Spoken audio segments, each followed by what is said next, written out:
The station where our veterans' voices are heard. MBR Talk. Hey folks, thanks for tuning in. You're giving veterans a voice today. Powered by WorkSimple, where we simplify your mission. Find us on the web at mbradio.com.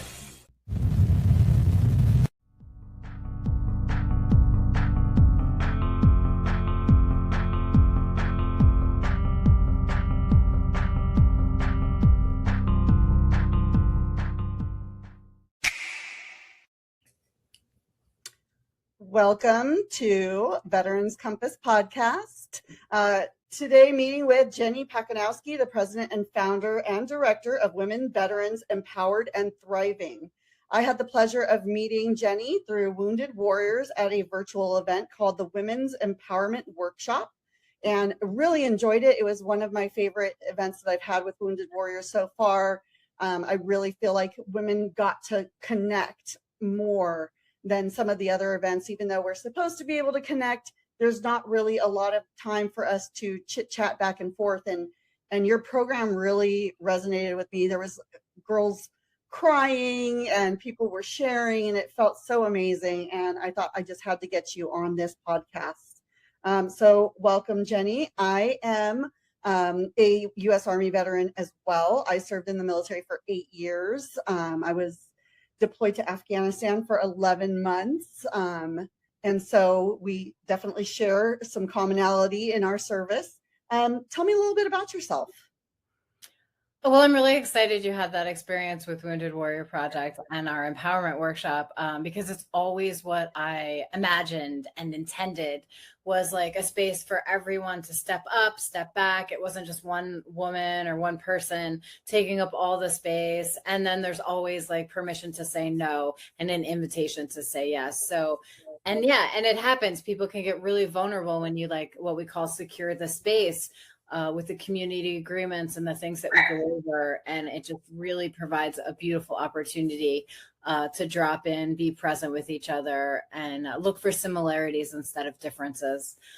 So yeah, thanks for that feedback. I really loved it. Yeah, it was such a good event. Like I said, you know, I attend a lot of virtual events with Wounded Warriors, and a lot of them will be called Women's Connect or Art and Chat. And I feel like a lot of chatting sometimes doesn't happen. So it was really nice that you had those prompts to give us for writing things down. And then, you know, we're able to then, anybody who was outspoken enough was able to read what they said. And if they didn't feel comfortable doing that, they were able to pop it in the chat, and then you were able to read it if they weren't really comfortable with that aspect of it.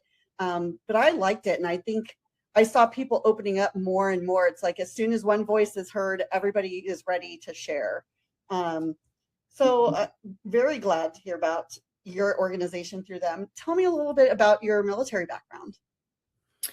So I joined the Army in 2003. I signed up for the student loan repayment.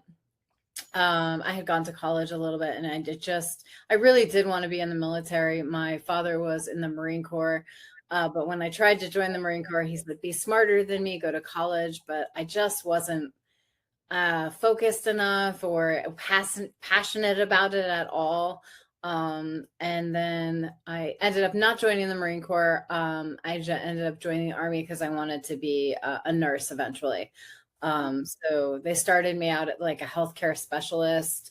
And then there was like the combat medic part, but they're like, don't worry. The recruiter's like, no worries. You're a woman. You won't go to war. You're not going to be a combat medic. Yes, I laugh. I laugh very hard. You'll just be in a hospital. Everything's going to be just so good. So right after my training, I went right to Iraq. I was going to ask what time frame was it that you joined? 2003. I went through training. The medic program's longer. It's about 16 weeks after basic training. And then I got my orders to Germany, which is a staging area for Iraq. I was in Germany for a month, and then I was in the desert by 2004. Wow. So now our timelines are even more being coinciding. My father was also a Marine. And his advice to me was, don't join the Marines. We don't treat women very well. Yeah. The FM, the female mattress. Yes, the FM. Yes. So, I learned a lot. I learned a lot. Yes, yes. And then I was actually in Afghanistan from 2003 to 2004. So yeah, our timelines are very, very aligned with each other. It's funny. I was 11 and a half months. Oh, wow. Yeah. So just like, yeah. Nice. Yeah. I think they did that on purpose, though. I know there was that deal where if you were deployed for a year, they had to send you home for like a week or two of R&R. And so most of us got shanked and, had to be there for 11 months. But I did get to do R&R to Qatar. So that was nice. I got, I think, 4 or 5 days in Qatar. Yeah, I actually was able to go home. There was a couple of us that had the opportunity. And interestingly enough, that was part of like the traumatic thing that happened. I went home and my mom had a letter from the Army saying that they weren't going to pay my student loans off, even though they were in my contract. So I ended up in a legal battle with the military right after my deployment. Oh my goodness. Yeah, so I was... what is the word? I was really destroyed by the whole thing. I felt betrayed by the military. I felt betrayed by the Army. I'm like, it's in my contract. Like, I did everything right. I went to Iraq. I did my training. Like, why are you not upholding your end of the contract? So when I eventually got out, my reintegration, my transition back into the civilian world was rough. I didn't have a ground to stand on. I was just completely lost, disillusioned. Then you add the post-traumatic stress, the military sexual trauma, and the traumatic brain injury. And I feel lucky to be alive that I made it through not only the war, but the aftermath. Right. I've had that conversation with a number of people where it's not always just about the PTSD that people would experience or expect us to have experienced. I was at Kandahar Airfield and we were mortared. And I was, you and I were both there fairly early on in the game. So things were a little bit dicey still. Yeah, I was in the Wild West. I'm like, we were in the Wild West. There were no rules. There were like no front lines. Everything was war all the time. Yes. 100%. And you're still like, I don't know about in Iraq. And for us, we were still living in tents. We had GP larges and cots, and people were buying blow up mattresses to put on the cots to make their lives a little bit more comfortable. It wasn't hard buildings. There wasn't restaurants or anything that I hear are there now. We were really excited when we got a coffee shop. Yeah, for a lot of my deployment, I was all over Iraq, like thousands of miles. We did convoys, medical support for convoys. So I was at like all different kinds of bases. But when we were at Al-Assad, we were actually connected to a naval hospital and did medical support for Marine convoys. So I did end up working with the Marines for almost 9 months of my deployment. And it was, we were in old Iraqi barracks. So I did actually get a building at one point, but then mostly tents. And then we had the FLA, which is the military ambulance. It's like a Humvee with like a big box on the back of it with the 4 litters. Most people who were in the military will recognize the language, but I just wanted to explain it. Yeah. That's awesome. So yeah, like it's definitely not just those things that traumatize us. It's the way people get treated. It is the things that you're promised that are taken away from you. It's the abuse from different people. It's, there's MST. There's just so much out there that beyond just what people expect to be traumatizing about the military. So tell me a little bit about the why. What was it in particular that made you start your organization, and how did that all roll out? Well, as I said, my reintegration was terrible. It was early on, so it was like 2007. I was going to the VA and they just did not know what to do with me. They're like, a woman combat veteran. Like even the institution that was made for us didn't know what to do with me. I was in a combat veteran groups with Vietnam veterans, which was great. They're my brothers, but like, where are the other women? And it's not the same war. Mm-hmm. And So going into rehab eventually, dealing with my alcohol abuse and my drug addiction, again, only woman, mostly Vietnam veterans, and they're all looking at me and saying, "Don't be like us." And then I'm like, how do I not rack up, 3 divorces and kids and just still be in rehab at 65, 75, 45, like how? And they're just like, just don't do it. And I'm like, I love you guys, but like, that's not guidance. Mm-hmm. And then, so right around 2007, I found a veteran artist group. They were doing like handmade paper and writing workshops. I actually found it through like activism. Some of the veterans were doing like Veterans Against the War. Iraq Veterans Against the War was starting. And they were just a bunch of angry veterans just like me. And I felt betrayed. But that led to eventually being in a writing workshop and somebody being like, "How do you feel? What did you think of the war?" And then before I knew it, I was on stages and doing public speaking, and I became a poet. I had a lot to say. And still going through the legal battle with the military, filling out my compensation and pension, the disability, like the whole navigating of all the systems outside of the military. It was a roller coaster, and I just wanted a guide. I wanted a support system. And over time, I gathered that. And with each thing I did, like, oh, the writing helps. Okay.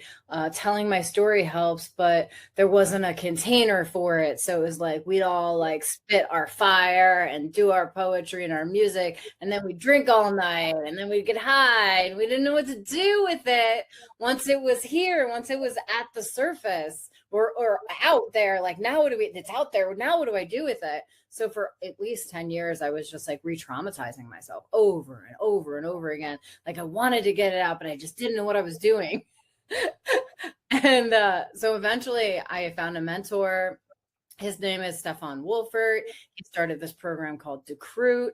It's healing trauma through Shakespeare. So he taught me about like how to get into the story, how to get out of the story, how to create the container that you experienced when we were at Wounded Warrior Project, like going into the story and then coming out of the story, the breath, the moving the story out, which I really fine-tuned over these last like 5 years, really focusing on not re-traumatizing is like a huge focus at WVET, or Women, Veterans, Empowered and Thriving. And I gave it this huge name because I wanted the veterans to more than survive. I wanted the veterans to feel empowered in their storytelling, not just tell the story, release the guilt, the shame, the trauma, celebrate, triumph, like all the things. And so what 2 words always represented that for me was empowered and thriving. And that's what I wanted for myself. And that's what I wanted for other veterans as well.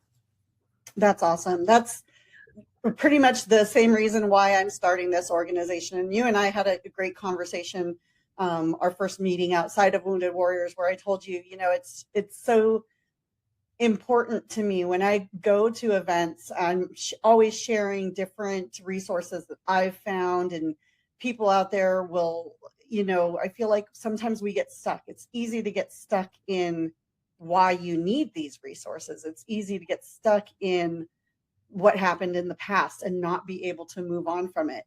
And, while all of those stories are important, all of the MST stories I've heard, all of the war stories I've heard, those are all very important, and it's who we are. But really, what's important to me is that myself and other veterans are able to move past this.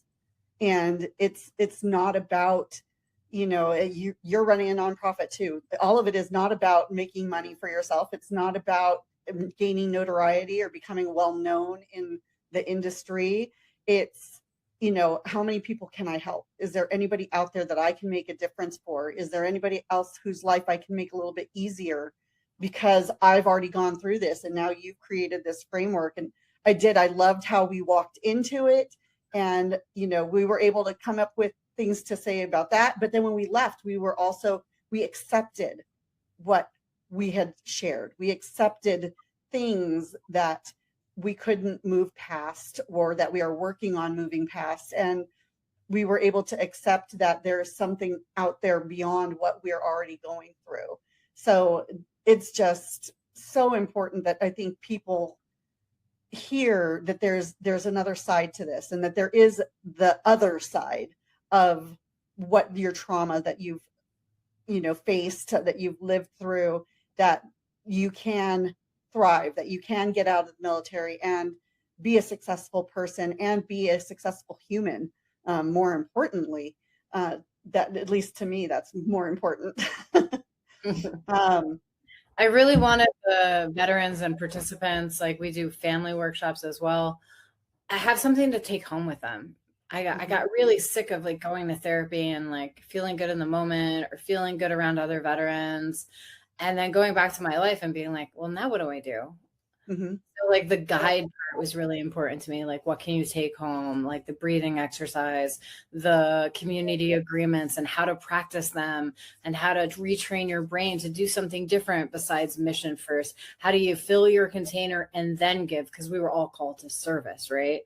So how do we still serve and not end up in depletion, depression, suicide, addiction, homelessness, incarceration? Like the list is forever, right? Disconnection from ourselves. Like how do we help ourselves, while we're alone? Yeah, I love it. I was never much of a journaler. Even when I was a kid, lots of young girls had journals that they would write in. That was never my thing. But I will say that since I started doing a lot of Wounded Warrior events, even though I'm not like the daily journaler, I use that journal anytime I do events. So your prompts become, an entry in my journal. And so do the other workshops that I do, where it's just somewhere for me to go back and reflect. And, if I'm having a hard day, I can go back and flip through the book and be like, okay, let's see, what did I do one of those days that made me feel really good, Yeah. So I truly, from the bottom of my heart, appreciate what you do for us women through Wounded Warriors. And I know you service everybody, but as I've mentioned with this podcast, I'm really focusing on the women. I feel like the guys have a lot of space. It's not a competition over who needs space or who wants space or anything like that.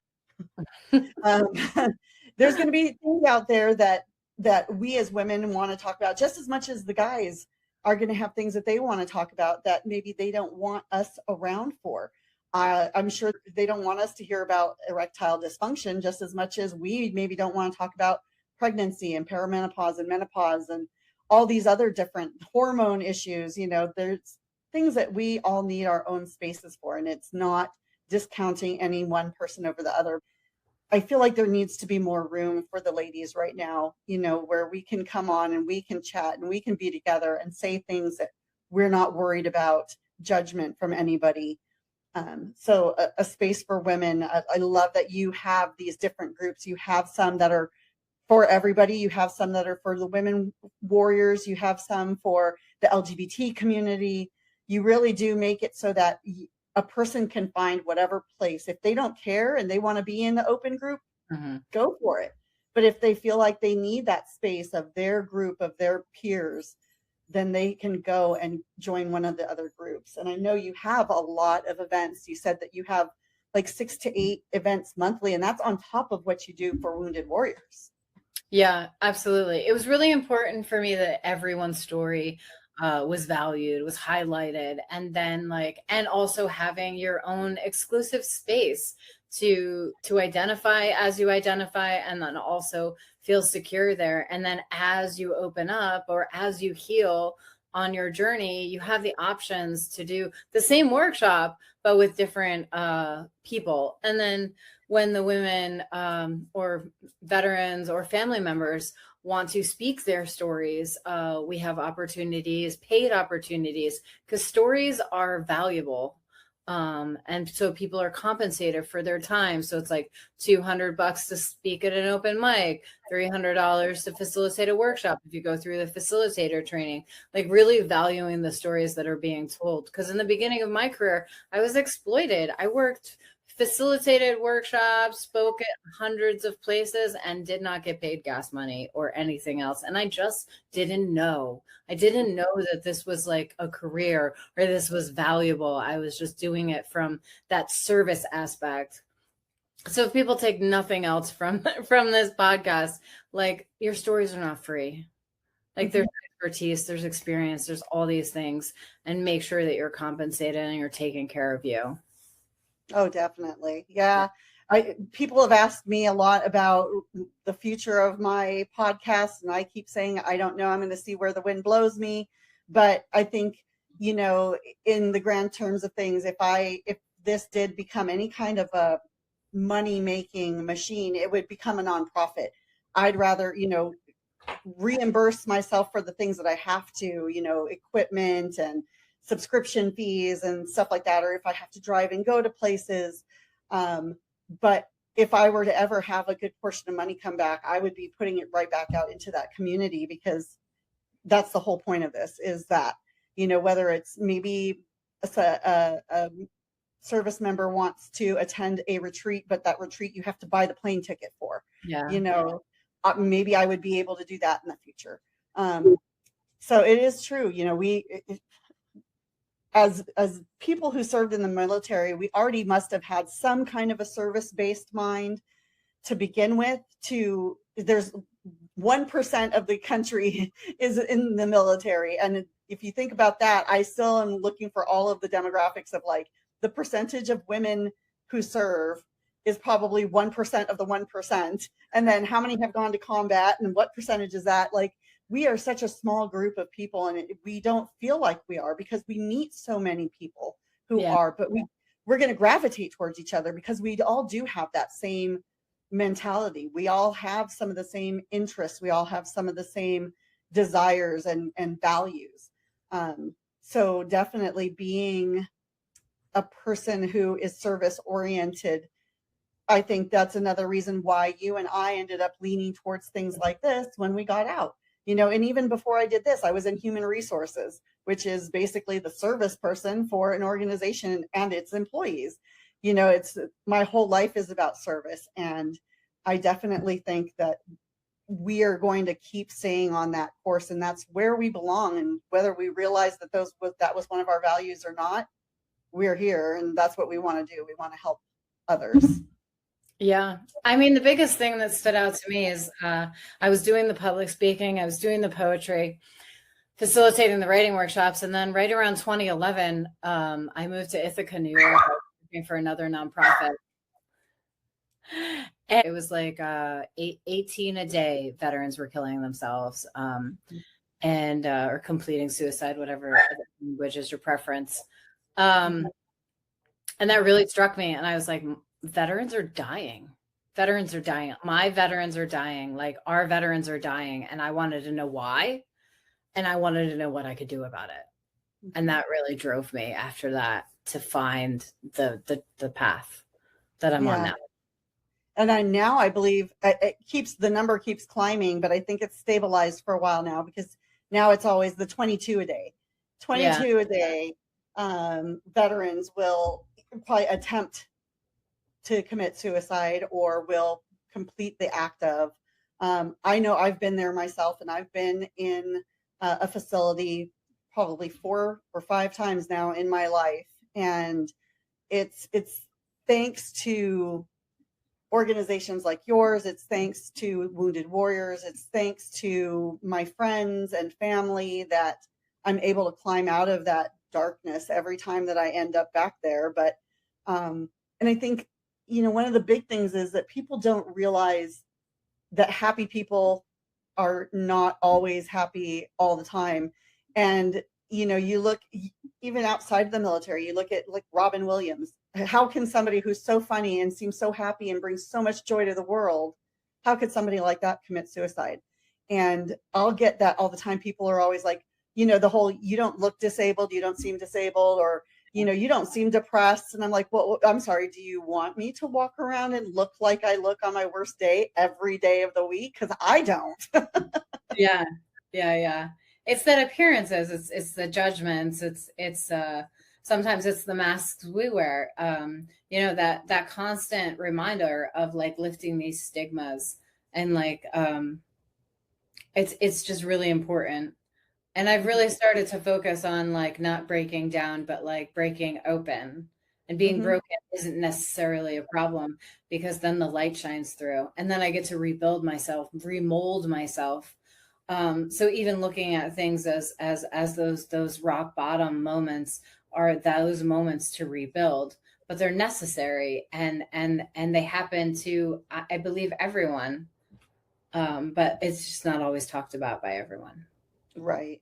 And I think that once we do start talking about it more, that's going to help other veterans as well, because part of it is, the adapt and overcome. And in the military, it's, suck it up and drive on. And we're taught not to let that part of us show through. Right. It's just got to keep pushing. You got to fake it till you make it. And then you end up burnt out because there's nothing left for you to even give anymore. So, yeah. And that's a huge focus in our workshop, is like, what is the guide to rebuild yourself? What is the guide to fill your container? And everyone's is different. And then giving that feedback to each other, like we do during the community agreements. Well, this is how I'm kind to myself. This is how I've learned to love myself. This is the moment that I take a breath. This is how I do, and just helping each other and guiding each other to find your own path, because the military had such that strict structure. And they told us when to breathe, when to walk, when to march, when to go to the bathroom. Everything was laid out for us. And then creating that for ourselves in the civilian world is part of that reintegration process that's never retrained. And I think that's a disappointment. The Department of Defense does billions of dollars training us, but does not retrain us for the civilian world. They don't even have a budget line for reintegration. It falls on Homeland Security and a couple other. And so we're actively doing research on like creating a reintegration model. Maybe it's not for everyone, but it's definitely a beginning, a start, a guide of like, this is how you can come home, and this is how you start reconnecting to yourself. And then, try the bicycling, try all the things. Where I get disheartened when the veterans try one thing, it doesn't work, and then they don't try again. And it's such like try again, maybe even try it twice. Just like taking that military mentality, and instead of doing the selfless service, it's like, how can I rebuild myself? Like, what else do I need to try? Having you be your mission, your health, your wellness. A lot of people ask me now that I'm retired what I do all day. And I said, my job is myself now. My job is taking care of me, because I've spent the past 40 something years taking care of everybody else around me. And it's finally time for me. And people are like, oh my gosh, you do so many things. You're always out and about. And I'm like, I'm always out with veteran organizations. I'm out there trying to make myself better.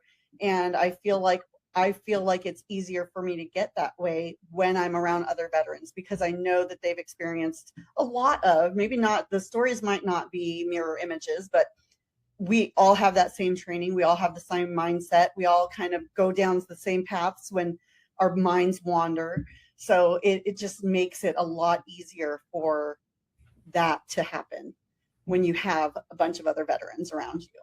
So yeah. Tell me a little bit about the framework of your events. We kind of mentioned it a little bit, but if somebody wanted to join one of your events, what would they expect? So first you would start out on the website or Wounded Warrior Project's platform, RSVP, get the Zoom link. And then when you show up, everything is an invitation. There is no, you have to have your camera on, you have to be unmuted. We have to see you and know that you're interacting. It's none of that. If you want to go to the first workshop and just watch, observe, and see what it's about, like veterans, especially with our experiences, we want to know what's coming around the corner. And sometimes that's a moment of just sitting with yourself in a space, just listening to other people and how they're reflecting. So we start really gently, and everything is invitation. So there's a check-in, and the check-in isn't someone telling their 20-minute story or bio.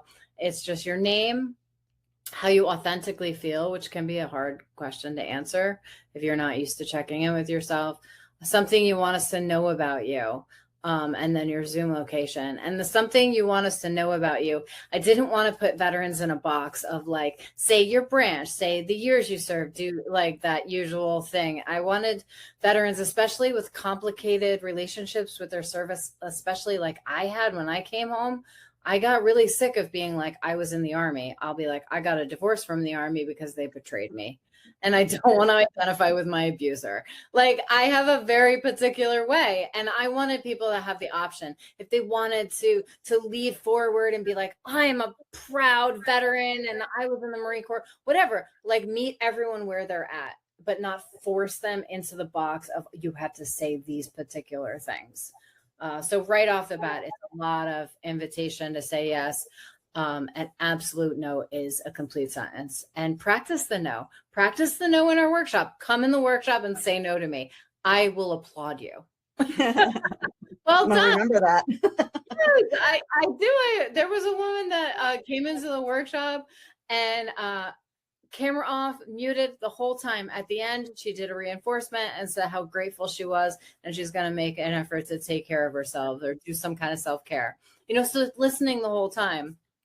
So we move into the breath so we become present. And it starts with the gifts of what we're giving you to work on outside the workshop. So simple breathing practices, breathing in, breathing out, releasing in your body, feeling into your body scans. What do you want to rebuild? Like each meditation is different. It's a guided meditation breathing exercise. So we do that. And then we settle in and we go over the community agreement, which is how we secure the space. I don't use the language safe space. You can't lie to your nervous system if you don't feel safe in your body or your mind or your environment or your relationships. Like I can't walk into a room and be like, this is a safe space. That's just me. I don't believe in that language.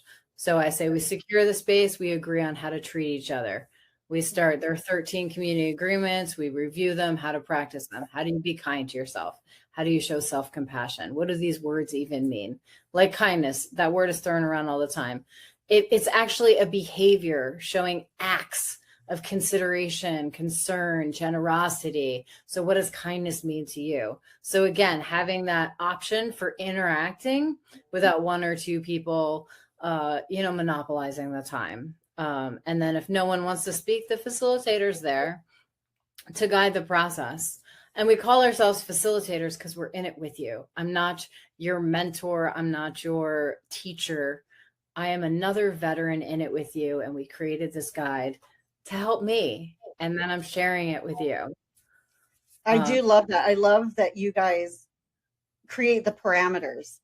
Like you said, there's all these safe spaces out there and people say that things are a safe space, but if you don't know what makes it a safe space, how do you internally know that it's safe? So yours, I love when you hear those things like some of the, I don't even want to call them rules, but like the parameters of being in this group and what it means and, not sharing and not running out and telling other people about what you heard so-and-so said, some of those, and just the positivity, we shouldn't have to say those things, but honestly, that's what is needed for someone to feel safe, is that they know that they are not going to be ridiculed. They know that they're not going to have anybody judging them, that they know that what they say is not going to be repeated or used out of context. There's so many things that could make a person feel more safe when they are speaking, that I feel like anybody who has a group that does something like this should have those rules and parameters in, at least something, so that people feel like it's okay to talk in whatever element they're in.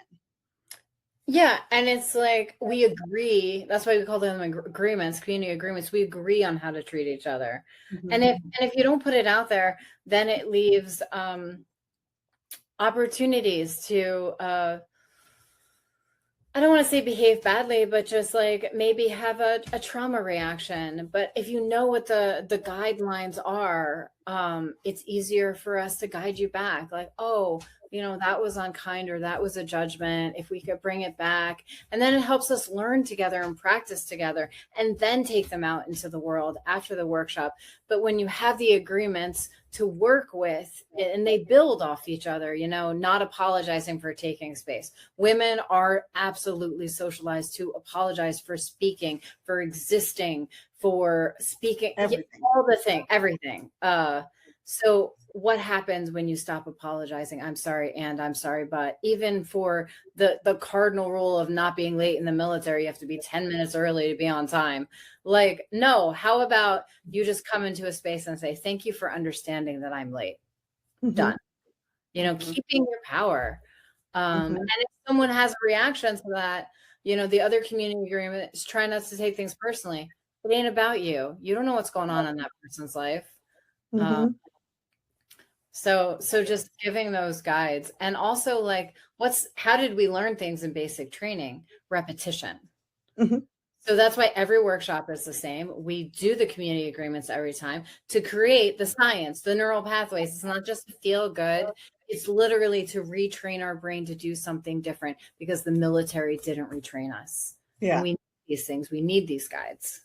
I really wish they would, like, upon your exit, have some kind of a reintegration. Like, we know you're used to all these really strict rules and regulations, but guess what? The real world isn't like that. Because I remember my first job, I got told all the time, things aren't black and white. And I'm like, no, but they are.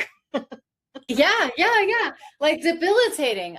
I say it, we're gonna, when we're in workshop, we're gonna add color. And there's going to be gray areas. And like, how do we navigate that?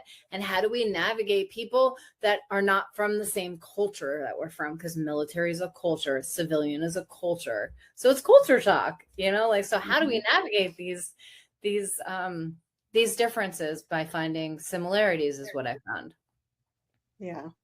So the last part of the workshop, if you want me to run it all down just real quick, then we do the free writing. So free writing is not college writing. It's no punctuation. It's just thoughts and ideas onto the paper. We encourage you to write, because there's a lot of clutter and things moving around in there. And if you put it on the paper, you don't have to read it. Again, permission to say no, invitation to say yes. Then people have the opportunity to read what they wrote. And that's all about like the witnessing and the releasing. And moving through it. And some of the free writes are just like words and fragments and squirrel, like all the things. But then eventually we get to the story, and then we can reflect off each other without the judgments. And then like feedback is not constructive criticism, for God's sake. Stop using that language. Like, don't do it. Just reflections. What stood out to me? Resonations can be positive or negative. And I don't have to tell you which one, so it avoids arguments. So the whole structure is just moving into, how do we find similarities? How do we reflect off each other, and be a community? And then to close the space, that vulnerable space, if we told stories of trauma or childhood or whatever, doing the reinforcements, like, what am I taking home with me? What do I want to reinforce in my own mind, body, and spirit that I'm going to practice? Again, what are we going to do when we're not together? And building that bridge, and then doing the breath after each one. So lots of breathing at the end of workshops. To release what I call sticky. Sometimes things stick, and I don't want to carry each other's burdens. I want to uplift everyone and have them uplift themselves. So yeah, that's. And you said you got this kind of framework from the other organization, or did you come up with this framework on your own? A little bit of both. Like, the free writing is from the writing workshops I used to do. Stefan Wolfert, my mentor, he taught me about check-ins and reinforcements. So I credit him and got permission to add that to our empowerment workshop. The community agreements came from me. Okay. How did I rebuild myself after war, trauma, all the things? Oh, that's awesome. Yeah. And you are personally in Pennsylvania. But yes, a good portion, you have both in-person and virtual events, whether it's the Wounded Warrior virtual events, but you also have your own virtual events, but there's also in-person things that you do with your organization as well? Yeah, we also do some hybrid. So some people in person, some people on Zoom. Those are really successful. We do a thing called WVET. Like we'll go all of us will go out to eat before the workshop. But most of the in-person stuff is in Pennsylvania. But we have chapters slowly developing. Like we have a gay veteran in California, and he wants to start his own chapter. We have a woman veteran in Maine. So slowly, as we're training new facilitators, the expansion of in-person stuff is going to become more accessible. But honestly, people complain about the virtual stuff, but they also show up the most when it's virtual so that they can be in their car, they can watch their kids, they can check on pet. Like the virtual thing has its own magic. And then we also do performances, open mics, panels, public speaking events. For really anybody that hires us, we'll go out. We just got back from New Mexico in May. We went out, did some workshops and an open mic and a performance. So if organizations have money, we'll come out and we do it on like a sliding scale because we want to be accessible. Right. That's awesome. Yeah. Well, it has been amazing talking to you. I'm so glad to get the information about your organization out to people. It's like I said, it's another tool in the tool belt of how to thrive, how to be empowered and thrive after our military service. And even though the name of your organization is Women's Veterans, you know, you service everybody. You are helping everybody. But I do love the fact that you have that separate space for the women veterans. Like I said, we never know what's going to come up. We never know what trauma we're going to talk about. And we never know, even in our lives right now, what it is that's weighing heavily on our minds. So having that special safe space, sacred space, you know, having a different area for us is just so important, I think. And I think you do too, because you recognize that people want to be around like people. So again, thank you so much for everything you've done. Thank you. And like I said, I do your women empowerment events through Wounded Warriors every month. I keep saying I'm going to take a look at the events that you do with your organization solo and see like how much that differs. Because I think you said also that the one from Wounded Warriors is a little bit shorter than the one that you do with your own organization. So I'm very curious to see what more happens in that additional time and what more comes out. But thank you so much for being on my podcast. Thank you for being the first organization that I have spoken with. And I really hope that more people come your way. I know that that's a big thing for a lot of our nonprofits is getting the word out there, letting people know that you even exist. Because it's without people to serve, you don't get grants. Without people to serve, you know, what's the point? So I hope that your organization stays around for a very long time. I hope that you have the most success that is even possible with your organization. Thank you. Thank you for having me. It was really lovely meeting you, and I wish you the best success for the podcast as well. You're doing great work and great questions. Thank you. Thank you. Hi, I'm Beaker with Military Broadcast Radio TV.